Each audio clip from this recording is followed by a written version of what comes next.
Hello students, welcome to Doz academy की ज्ञान यात्रा सीरीज के एक और नए वीडियो में आप सभी का स्वागत है। आज की वीडियो में हम डिस्कस करने वाले हैं डी फार्मा फर्स्ट ईयर के फार्मास्यूटिक्स के चैप्टर सेकंड को, जिसका नाम है पैकेजिंग मटेरियल। तो आज की वीडियो में हम इसी के कुछ इम्पोर्टेंट एमसीक्यूज को डिस्कस करेंगे, जो कि डी फार्मा एग्जिट एग्ज़ाम और साथ ही साथ अन्य एग्ज़ाम के लिए भी इम्पोर्टेंट होंगे। अगर आप लोगों ने अभी तक चैनल को सब्सक्राइब नहीं किया तो प्लीज़ चैनल को सब्सक्राइब करके वीडियो को लाइक कर दीजिए। तो चलिए शुरू करते हैं। आज की वीडियो में हम total 20 important MCQs packaging material chapter से डिस्कस करेंगे। तो देखते हैं, पहला क्वेश्चन है, which of the following is the most commonly used packaging material for parenteral preparation. Parenteral यानी कि इंजेक्टेबल जो प्रिपरेशन होती है उनके लिए। तो मोस्ट कॉमनली यूज कौन सा मटेरियल पैकेजिंग के लिए यूज होता है पेरेंट्रल प्रिपरेशन के लिए? प्लास्टिक, ग्लास, रबड़ या मेटल? तो इसका जो सही आंसर है वो है ऑप्शन बी, ग्लास। ग्लास जो है पेरेंट्रल प्रिपरेशन के लिए मोस्ट कॉमनली यूज किया जाता है। पेरेंट्रल प्रिपरेशन यानी कि इंजेक्शन, जो हम इंजेक्शन जो भी आते हैं उसको बोलते हैं पेरेंटल प्रिपरेशन। तो इसका थोड़ा एक्सप्लेनेशन देख लेते हैं। Glass is the material of choice for injectable and sterile preparation because it is inert. क्यों यूज करते हैं पेरेंटल प्रिपरेशन के लिए? क्योंकि ये इनर्ट होता है, ट्रांसपेरेंट होता है, रेजिस्टेंट टू केमिकल इंट्रैक्शन, और जो केमिकल इंट्रैक्शन होते हैं उसका भी रेजिस्टेंट होता है, and can be sterilise at high temperature. और ग्लास को जो है एक हाई टेम्परेचर पर स्टेलाइज भी किया जा सकता है। प्लास्टिक इसलिए अवॉइड किया जाता है क्योंकि injectable due to leaching of plasticizers and permeability issues. Plastic जो है प्लास्टिसाइजर लीचिंग करता है और इसमें परमेबिलिटी इशूज भी होते हैं। और साथ ही साथ रबड़ जो है पेरेंटल प्रिपरेशन में जो पैकेजिंग होती है उसमें क्लोजर के रूप में यूज किया जाता है, यानी कि जो रबर होते हैं पेरेंटल प्रिपरेशन के पैकेजिंग के क्लोजर के रूप में यूज होते हैं। And metal are not use for injectable because they may react with drug formulation. Metal इसलिए यूज नहीं होते हैं क्योंकि वो रिएक्शन कर सकते हैं जो प्रोडक्ट हमने, यानी कि जो हमारा इंजेक्शन है उसको अगर मेटल में रखेंगे तो वो फॉर्मुलेशन के साथ रिएक्ट कर सकता है। तो यहाँ पे हमने देख लिया कि ग्लास क्यों यूज करते हैं, और साथ ही साथ हमने ये भी देख लिया है कि प्लास्टिक क्यों यूज नहीं होता है, और रबड़ कैसे यूज होता है, और मेटल भी क्यों यूज नहीं होता है। तो इस क्वेश्चन में हमने लगभग 4-5 क्वेश्चन और साथ ही साथ इसके तैयार कर लिए एमसीक्यू। क्योंकि यहाँ पे आप देख सकते हैं, जैसे क्वेश्चन ये भी आ सकता है कि पेरेंटल प्रिपरेशन के लिए केवल ग्लास ही यूज क्यों किया जाता है? इसलिए यूज किया जाता है because it is inert, transparent and resistant to chemical interaction and can be sterilise at high temperature. क्योंकि ग्लास जो है इनर्ट होता है, ट्रांसपेरेंट होता है, रेजिस्टेंट होता है, और इसको जो है हाई टेम्परेचर पर स्टेलाइज भी किया जा सकता है। तो इसी तरीके से एक्सप्लेनेशन मैं इसीलिए दे रहा हूँ ताकि आपके इससे रिलेटेड जो भी क्वेश्चन घुमा फिरा के आपके एग्ज़ाम में आए तो आप उनको ईजिली कर पाए।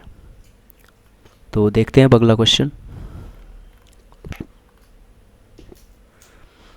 अगला क्वेश्चन है, which type of glass is most suitable for packaging aqueous injection. यानी कि एक्वस इंजेक्शन में किस टाइप का ग्लास जो है वो यूज किया जाता है?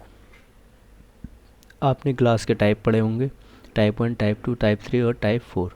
तो टाइप 1 का जो नाम होता है वो बोरोसिलिकेट ग्लास, टाइप 2 का नाम होता है वो treated soda lime glass, type 3 का नाम होता है सोडा लाइम ग्लास, और टाइप 4 का नाम होता है जनरल पर्पज ग्लास। तो यहाँ पे इस क्वेश्चन में हमने देखना है कि which type of glass is most suitable for packaging aqueous injection, यानी कि एक्वस इंजेक्शन के लिए कौन सा ग्लास यूज किया जाता है, मतलब इन चारों में से किस टाइप का ग्लास यूज किया जाता है। तो इसका जो सही आंसर है वो है बोरोसिलिकेट ग्लास, यानी कि टाइप 1 ग्लास जो है वो एक्वस इंजेक्शन की पैकेजिंग में यूज किया जाता है। इसका अब हम देख लेते हैं, एक्सप्लेनेशन देख लेते हैं, जिससे कि आपके और भी क्वेश्चन रेडी हो जाएंगे और ये भी आपको अच्छे से समझ में आ जाएगा। Type 1 borosilicate glass is highly resistant to chemical attack, यानी कि जो बोरोसिलिकेट ग्लास होता है वो हाईली रेजिस्टेंट होता है टू केमिकल अटैक, यानी उसमें जो है केमिकल का कुछ असर नहीं पड़ता है। Has low leaching of alkali, और जो टाइप 1 यानी कि बोरोसिलिकेट ग्लास होता है वो लो लीचिंग ऑफ एल्कलाई होता है, यानी कि उससे एल्कलाई की लीचिंग बहुत कम होती है। And withstand heat sterilisation, this makes it ideal for aqueous injection. Type 2 is used for acidic neutral aqueous preparation, यानी कि यहाँ पे आपको ये भी बता दूँ कि टाइप 2 जो है वो यूज होता है एसिडिक या न्यूट्रल एक्वस प्रिपरेशन के लिए। तो यहाँ पे आपको क्वेश्चन ये भी आ सकता है कि न्यूट्रल और एसिडिक एक्वस प्रिपरेशन के लिए कौन सा टाइप का ग्लास यूज होता है, तो उसका जो सही आंसर है वो होगा टाइप 2, यानी कि ट्रीटेड सोडा लाइम ग्लास जो है उसके लिए यूज होता है। और क्वेश्चन ये भी आ सकता है कि टाइप 3 और टाइप 4 ग्लास किसके लिए यूज होते हैं, तो टाइप 3 और टाइप 4 ग्लास जो हैं वो पेरेंट्रल्स के लिए यूज नहीं किए जाते हैं। यहाँ ये इम्पोर्टेंट है, नोट करने वाली बात है कि पेरेंटल प्रिपरेशन के लिए टाइप 3 और टाइप 4 ग्लास यूज नहीं किए जाते हैं। चलिए अब अगला क्वेश्चन देखते हैं। अगर आप लोगों ने अभी तक चैनल को सब्सक्राइब नहीं किया तो प्लीज़ चैनल को सब्सक्राइब करके वीडियो को लाइक कर दीजिए और कमेंट करके बताइए कि आपको वीडियो कैसी लग रही है। तो देखते हैं तीसरा question. Which of the following is not an advantage of glass as a packaging material, यानी कि ग्लास का इनमें से कौन सा एक एडवांटेज नहीं है, यानी ग्लास को पैकेजिंग मटेरियल के रूप में हम क्यों यूज़ नहीं कर सकते हैं, यानी कि उसका ग्लास का क्या एडवांटेज नहीं है कि हम उसको पैकेजिंग मटेरियल के रूप में यूज नहीं कर सकते हैं। ट्रांसपेरेंसी, तो इसका एडवांटेज है। हाई केमिकल रेजिस्टेंस, ये भी एडवांटेज है। फ्रेगिलिटी, ये जो है इसका एडवांटेज नहीं है, यानी कि और एबिलिटी टू स्टेरिलाइज, और जो है स्टेरिलाइज होने की इसमें एबिलिटी होती है। तो इसका जो एडवांटेज नहीं है वो है फ्रेगिलिटी। फ्रेगिलिटी मतलब होता है ईजिली ब्रेक डाउन हो जाता है। तो ग्लास आपने देखा होगा कि ईजिली टूट जाता है, अगर थोड़ा सा भी गिर गया तो वो टूट जाता है। तो यही इसका एक एडवांटेज नहीं है, यानी कि इसी का एक डिसएडवांटेज है कि ये ईजिली टूट जाता है। तो इसका एक्सप्लेनेशन देख लेते हैं। ग्लास हैज मैनी एडवांटेज, जैसे इनर्ट होता है, क्लैरिटी होती है और स्ट्रेचेबिलिटी भी। इट्स मेन डिसएडवांटेज इज फ्रेगिलिटी, यानी कि ईजिली ब्रेकेज होता है, जल्दी से टूट जाता है। This leads to higher transportation cost and risk of contamination. तो जो है ये ईजिली ब्रेकेज होता है, इसलिए ये ट्रांसपोर्टेशन यानी कि ट्रांसपोर्टेशन कॉस्ट बढ़ा देता है और कंटामिनेशन के रिस्क को भी बढ़ा देता है। चलिए अब अगला क्वेश्चन देखते हैं। अगला क्वेश्चन है which plastic is used for disposable syringes, यानी कि कौन सा प्लास्टिक होता है जो कि डिस्पोजेबल सिरिंज के लिए यूज किया जाता है। पॉलीवाइनाइल क्लोराइड, पॉलीप्रोपेलीन, पॉलीस्टीरीन और पॉलीथाइलिन टेरेप्थेलेट। तो इसमें से जो यूज किया जाता है डिस्पोजेबल सिरिंज के लिए वो यूज किया जाता है पॉलीप्रोपाइलिन, यानी कि इसको शॉर्ट में पीपी भी बोलते हैं। ऑप्शन बी जो है इसका वो सही आंसर हो जाएगा कि पॉलीप्रोपाइलिन जो है वो डिस्पोजेबल सिरिंज के लिए यूज किया जाता है। अब इसका एक्सप्लेनेशन देख लेते हैं।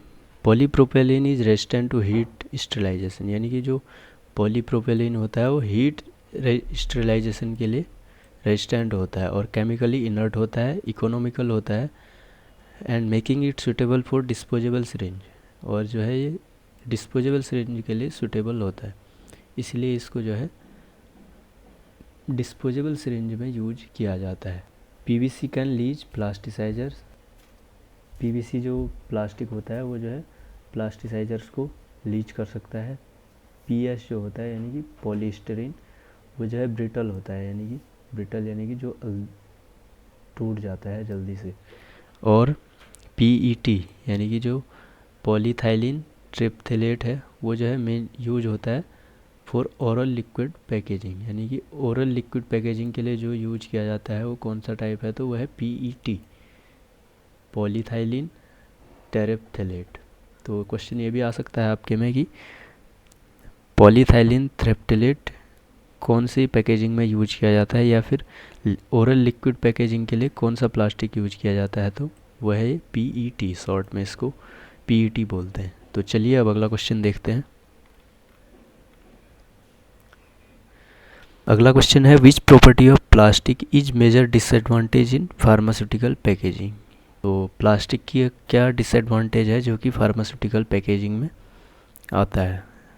लाइट वेट होता है, ये तो एडवांटेज है। लो कॉस्ट, ये भी एडवांटेज है। फ्लेक्सिबिलिटी, ये भी एडवांटेज है। तो permeability to gases and vapours, ये जो है इसका एक डिसएडवांटेज है। तो इसका जो ऑप्शन सी है, permeability to gases and vapours, ये आंसर इसका सही हो जाएगा। प्लास्टिक का जो डिसएडवांटेज होता है मेन, वो होता है permeability to gases and vapours. Plastic allow permeation of gases, oxygen, carbon dioxide and moisture. Plastic जो है मतलब प्लास्टिक में जो है गैसेज एंटर कर सकती हैं और which can degrade sensitive drugs, और ये जो है ड्रग्स को डिग्रेड कर सकते हैं। This limits their use for moisture and oxygen sensitive formulation. तो इसलिए इसको जो है ऑक्सीजन सेंसिटिव फॉर्मुलेशन में इसको ज़्यादा यूज नहीं किया जा सकता है। Glass and metal are better for such drugs. Glass और मेटल को जो है इस टाइप्स की ड्रग्स की पैकेजिंग में यूज किया जाता है। तो चलिए अब अगला क्वेश्चन देखते हैं। अगला क्वेश्चन है which packaging material is best suited for effervescent tablet. Effervescent tablet क्या होती है, आप लोगों ने पढ़ा होगा, और अगर आपको पता है तो कमेंट करके बताइए कि एफरवेसेंट टैबलेट्स क्या होती है। तो कौन से टाइप की पैकेजिंग जो है इसमें से एफरवेसेंट टैबलेट की पैकेजिंग में यूज की जाती है, तो वो जो है देखते हैं। प्लास्टिक बोतल यूज़ नहीं की जाती है, पेपर बोर्ड भी नहीं की जाए, एल्यूमिनियम फॉइल जो है इसकी पैकेजिंग में यूज की जाती है। तो ऑप्शन सी जो है हमारा, ऑप्शन सी वो जो है एफरवेसेंट टैबलेट्स की पैकेजिंग में यूज की जाती हैं। तो चलिए अब इसका एक्सप्लेनेशन देखते हैं। Effervescent tablets are highly sensitive to moisture, यानी कि जो एफरवेसेंट टैबलेट होती हैं वो सेंसिटिव होती है मॉइस्चर की, तो इसलिए उनको जो है एल्यूमिनियम फॉइल में पैक किया जाता है, और ये जो है एक मॉइस्चर को बैरियर प्रोवाइड करता है, यानी कि मॉइस्चर को इसमें एंटर नहीं होने देता है। इसीलिए स्ट्रिप और ब्लिस्टर पैकेजिंग में आपने देखा होगा सिल्वर फॉइल का, यानी कि एल्यूमिनियम फॉइल का यूज किया जाता है।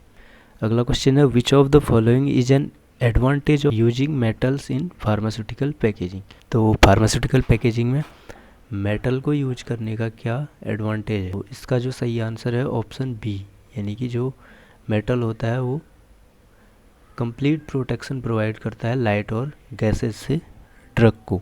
तो ऑप्शन बी जो है इसका वो सही आंसर हो जाएगा कि मेटल प्रोटेक्शन प्रोवाइड करता है ड्रग को लाइट और गैसेस से। तो चलिए इसका एक्सप्लेनेशन देखते हैं।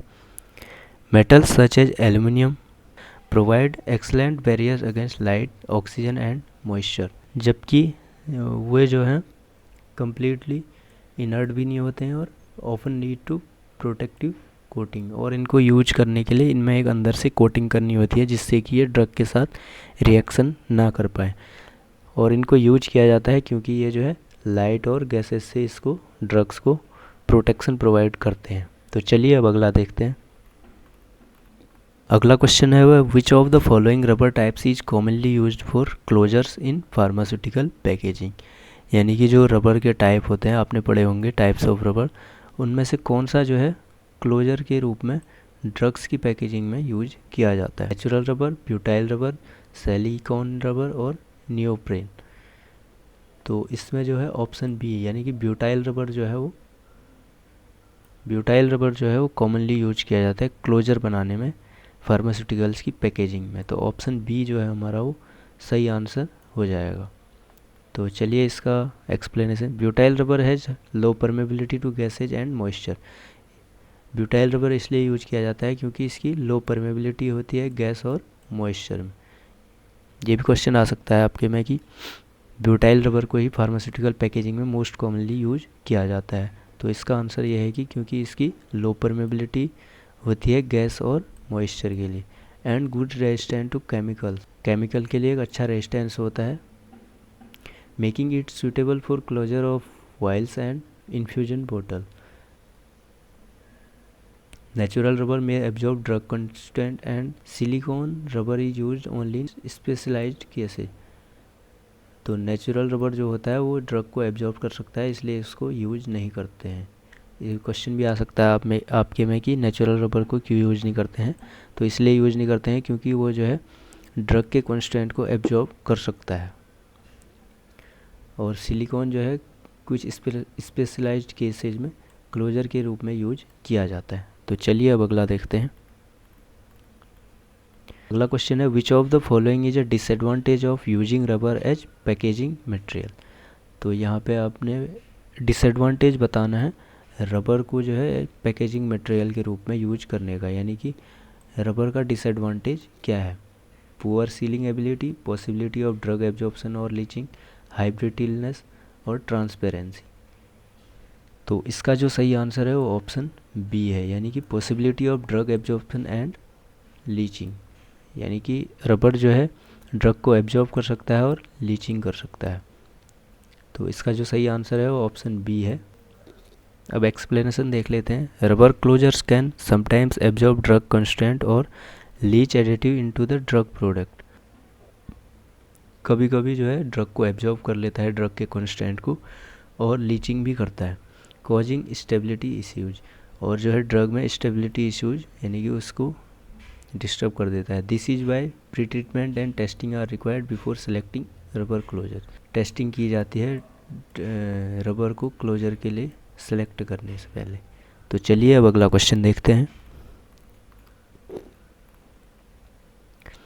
अगला क्वेश्चन है which factor is not considered during selection of packaging material, यानी कि जो सिलेक्शन क्राइटेरिया होते हैं पैकेजिंग मटेरियल के लिए उसमें क्या कंसीडर नहीं किया जाता है। Drug stability, cost of material, aesthetic appeal and patient compliance. तो इसमें से जो है एस्थेटिक अपील को कंसीडर इसमें नहीं किया जाता है। ऑप्शन सी जो है इसका वो सही आंसर होगा। इसका एक्सप्लेनेशन देखते हैं। While cost, stability and compliance are important, aesthetic appeal is secondary, यानी कि कॉस्ट देखी जाती है, उसकी स्टेबिलिटी देखी जाती है, और कंप्लेंट्स आर इम्पोर्टेंट, यानी कि पेशेंट के लिए वो कंफर्टेबल और अफोर्डेबल है कि नहीं ये देखा जाता है।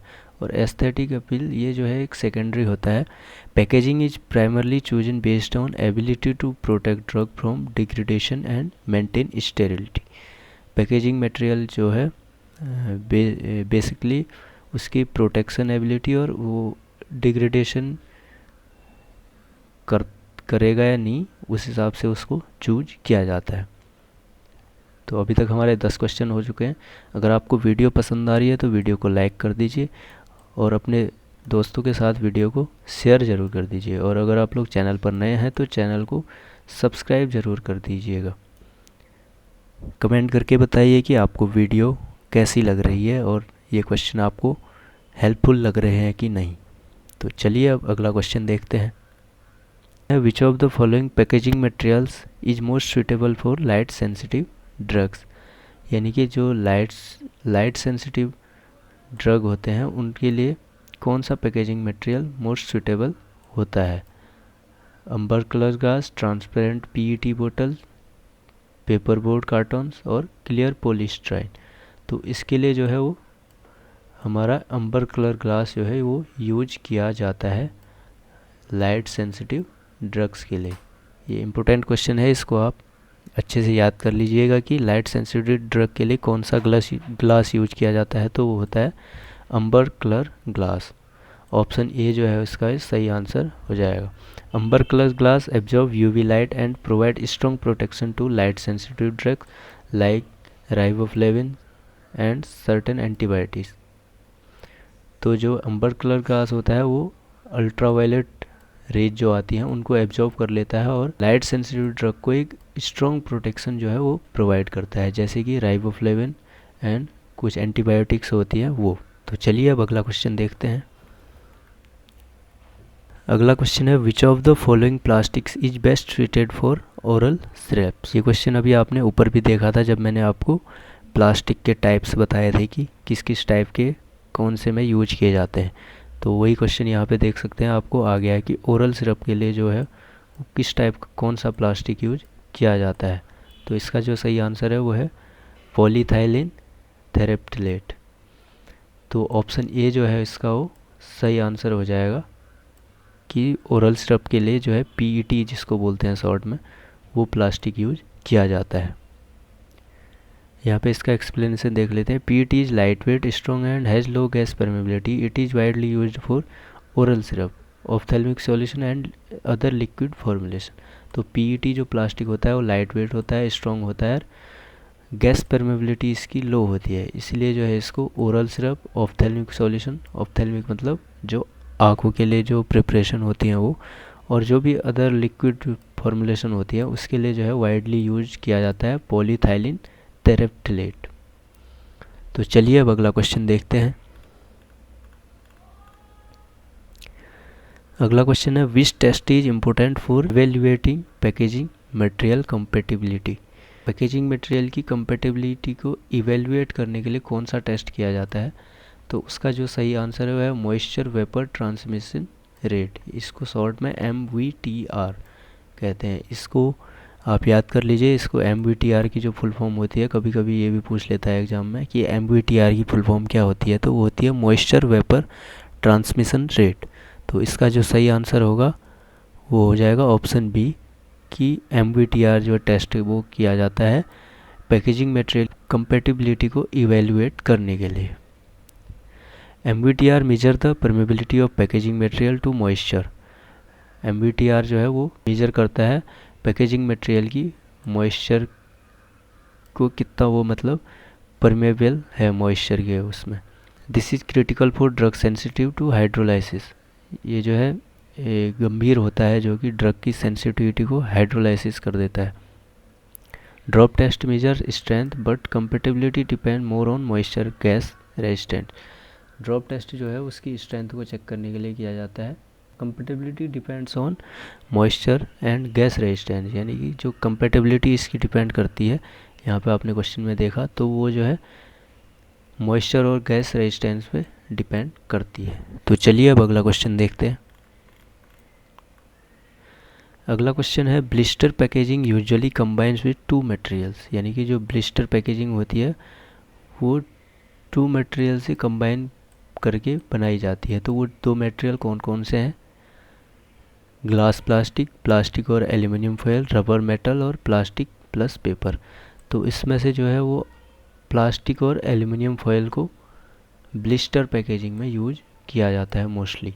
वो आपने ऊपर भी देखा था अभी, ब्लिस्टर पैकेजिंग में जो है सिल्वर फॉयल और प्लास्टिक को यूज किया जाता है। तो ऑप्शन बी जो है इसका वो सही आंसर हो जाएगा। In blister packs, drugs are sealed in cavity of plastic, usually PVC or PVDC, and covered with aluminum foil, giving a balance of visibility, convenience and barrier property. Blister packaging में drug को जो है plastic cavity में pack किया जाता है और उसको कवर किया जाता है एल्यूमिनियम फॉइल से, जिससे कि उसको परमेबिलिटी और ड्रग का डिग्रेडेशन होने से बचाता है। ब्लिस्टर पैकेजिंग क्या होती है?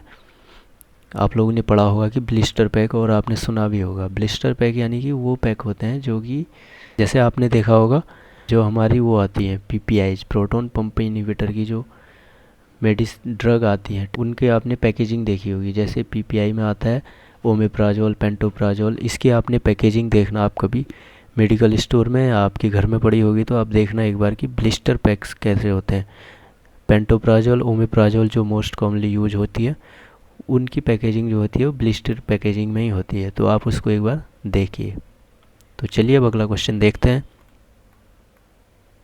विच disadvantage of metal packaging can cause drugs contamination. कौन सा डिसएडवांटेज जो है ड्रग में कंटामिनेशन को कॉज करता है? Reactivity with drug formulation, transparency, poor barrier properties और लाइट वेट नेचर। तो जो कॉन्टामिनेशन कॉज करता है वो करता है रिएक्टिविटी विद ड्रग फॉर्मुलेशन, क्योंकि मेटल जो है हाईली रिएक्टिव होता है, तो वो ड्रग के फॉर्मुलेशन से रिएक्ट करके ड्रग को डिग्रेडेट कर देता है, यानी कि उसको कॉन्टामिनेट कर देता है। तो ऑप्शन ए जो है इसका वो सही आंसर हो जाएगा। एक्सप्लेनेशन देखते हैं। Metals like aluminium can react with drug formulation, therefore protective coating are often applied inside the metal containers. तो इसमें जो है जैसे कि एल्यूमिनियम मेटल होता है तो वो जो है ड्रग फॉर्मुलेशन से रिएक्शन कर जाते हैं, जिससे कि ड्रग्स ख़राब होने के चांसेस होते हैं, इसलिए जो है उनके अंदर से प्रोटेक्टिव कोटिंग की जाती है जो कि ड्रग से रिएक्शन नहीं करते। तो चलिए अब अगला देखते हैं। अगला क्वेश्चन है which of the following packaging is best for eye drops, यानी कि जो आई ड्रॉप्स के लिए पैकेजिंग कॉमनली यूज की जाती है और बेस्ट है जो, वो कौन सी पैकेजिंग है? ग्लास बोतल विद ड्रॉपर्स, पीईटी बोतल with nozzle, blister pack, metal tubes. तो इसका जो सही आंसर है वो है पीईटी बोतल विद नोजल, यानी कि पीईटी जो आपने देखा होगा प्लास्टिक अभी पीछे जो ओरल सिरप और ऑप्थेल्मिक प्रिपरेशन के लिए मैंने आपको बताया था, तो वही प्लास्टिक जो है यहाँ पे यूज किया जाता है और उसमें आगे नोजल लगी होती है, जिससे कि हम इजीली उसको अपने आँखों में डाल सकते हैं। तो ऑप्शन बी जो है इसका वो सही आंसर होगा, पीईटी बोटल्स विद नोजल। अब अगला क्वेश्चन देखते हैं। The term leaching in packaging refers to, तो आपने अभी तक ऊपर 2-3 जगह लीचिंग शब्द सुना होगा और बहुत सारे लोगों को डाउट होगा कि ये लीचिंग क्या होता है। तो वही क्वेश्चन यहाँ पे है कि लीचिंग क्या होता है? Entry of gases into the drug container, escape of drug molecule from the container, migration of packaging components into the drug, absorption of drug onto the container wall। तो इसका जो सही आंसर है वो है migration of packaging component into the drug, यानी कि जो पैकेजिंग मटेरियल हम यूज कर रहे रहते हैं उसके जो मॉलिक्यूल्स हैं, यानी कि उसके जो कंपोनेंट हैं वो जब ड्रग में एंटर कर जाते हैं तो इसको जो है उसकी लीचिंग बोलते हैं। तो शायद आप समझ गए होंगे कि लीचिंग क्या है। तो ऑप्शन सी जो है इसका वो सही आंसर होगा कि migration of packaging component into the drug.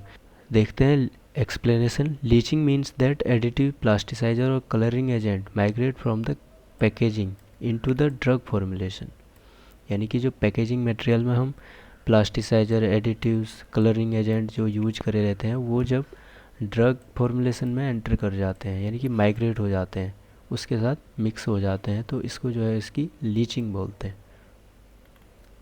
तो चलिए अब अगला क्वेश्चन देखते हैं।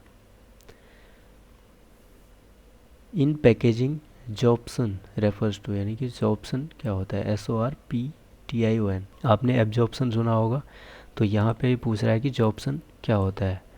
तो चलिए देखते हैं एब्जॉर्प्शन और adsorption. Drugs molecule by the packaging material, leaching of chemical from package, evaporation of solvents, microbial growth.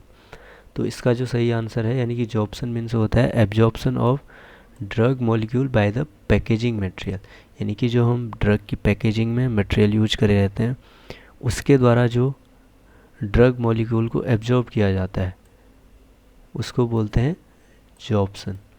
यानी कि जैसे ये हमारी पैकेजिंग है, इसके अंदर जो ड्रग है हमारी, उसके द्वारा जो ये पैकेजिंग मटेरियल है इसके द्वारा जब ये ड्रग मॉलिक्यूल को एब्जॉर्ब किया जाएगा तो उसको जो है जॉब्सन बोलते हैं।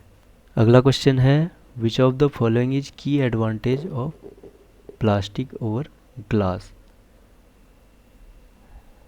यानी कि प्लास्टिक के क्या एडवांटेज हैं ग्लास की तुलना में, यानी कि प्लास्टिक क्यों अच्छा है ग्लास से पैकेजिंग मटेरियल के रूप में यूज करने में। Complete inertness, breakage resistance and light weight nature, high sterilisation tolerance और बेटर मॉइस्चर बैरियर। तो इसका जो सही आंसर है वो है breakage resistance and light weight nature. ये कह रहा है कि प्लास्टिक इसलिए अच्छा है ग्लास की अपेक्षा में क्योंकि ये इजीली टूटता नहीं है और लाइट वेट भी होता है ग्लास से। तो ऑप्शन बी जो है इसका वो है सही आंसर हो जाएगा, breakage resistance and light weight nature. Explanation देखते हैं। Plastic are light weight and less prone to breakage compare to glass, making them more convenient in transportation. However they are less inert and permeable to glass. Plastic जो है वो light weight होता है और less prone to breakage, यानी कि उसके टूटने का खतरा भी कम होता है, और जो कि इसको जो है ट्रांसपोर्टेशन के लिए इजी बना देता है। चलिए अब लास्ट क्वेश्चन देखते हैं आज की क्लास का। लास्ट क्वेश्चन है, which regulatory body provides guidelines for pharmaceutical packaging in India, यानी कि कौन सी रेगुलेटरी बॉडी है जो कि पैकेजिंग के लिए गाइडलाइंस प्रोवाइड करती है। FDA, CDSCO, MHRA और ICH। तो इसका जो सही आंसर होगा वो होगा CDSCO। ऑप्शन बी जो है इसका वो सही आंसर होगा। CDSCO जो है वो इंडिया में फार्मास्यूटिकल पैकेजिंग के लिए गाइडलाइंस प्रोवाइड करता है। CDSCO आपको ये फुल फॉर्म भी पूछ सकता है इसकी, और अगर आप लोग अभी फर्स्ट ईयर में हैं तो सेकंड ईयर में आप CDSCO के बारे में और डिटेल से पढ़ेंगे। Central drug standard control organisation इसकी जो है फुल फॉर्म होती है, जो कि फार्मास्यूटिकल पैकेजिंग के लिए गाइडलाइंस प्रोवाइड करता है। चलिए इसका थोड़ा सा एक्सप्लेनेशन देखते हैं। In India CDSO under DGHS regulates pharmaceutical packaging standard, ensuring metal do not interact with drug. International guidelines FDA, ICH are also referred to, but CDSO is primary authority। यानी कि जो CDSO है वो जो है pharmaceutical packaging के लिए standards provide करती है, और ये जो है एक प्राइमरी अथॉरिटी है जो कि फार्मास्यूटिकल पैकेजिंग के लिए गाइडलाइंस देती है। तो ऑप्शन बी जो है इसका सही आंसर होगा CDSCO, central drug standard control organisation. तो आज की क्लास यहीं पर समाप्त होती है। थैंक यू सो मच, आप लोगों ने यहाँ तक क्लास देखी। अगर आपको क्लास हेल्पफुल लगी तो कमेंट करके ज़रूर बताइए, और अपने दोस्तों के साथ इस क्लास को शेयर कीजिए। मिलते हैं एक और नई वीडियो में, तब तक के लिए take care and bye bye.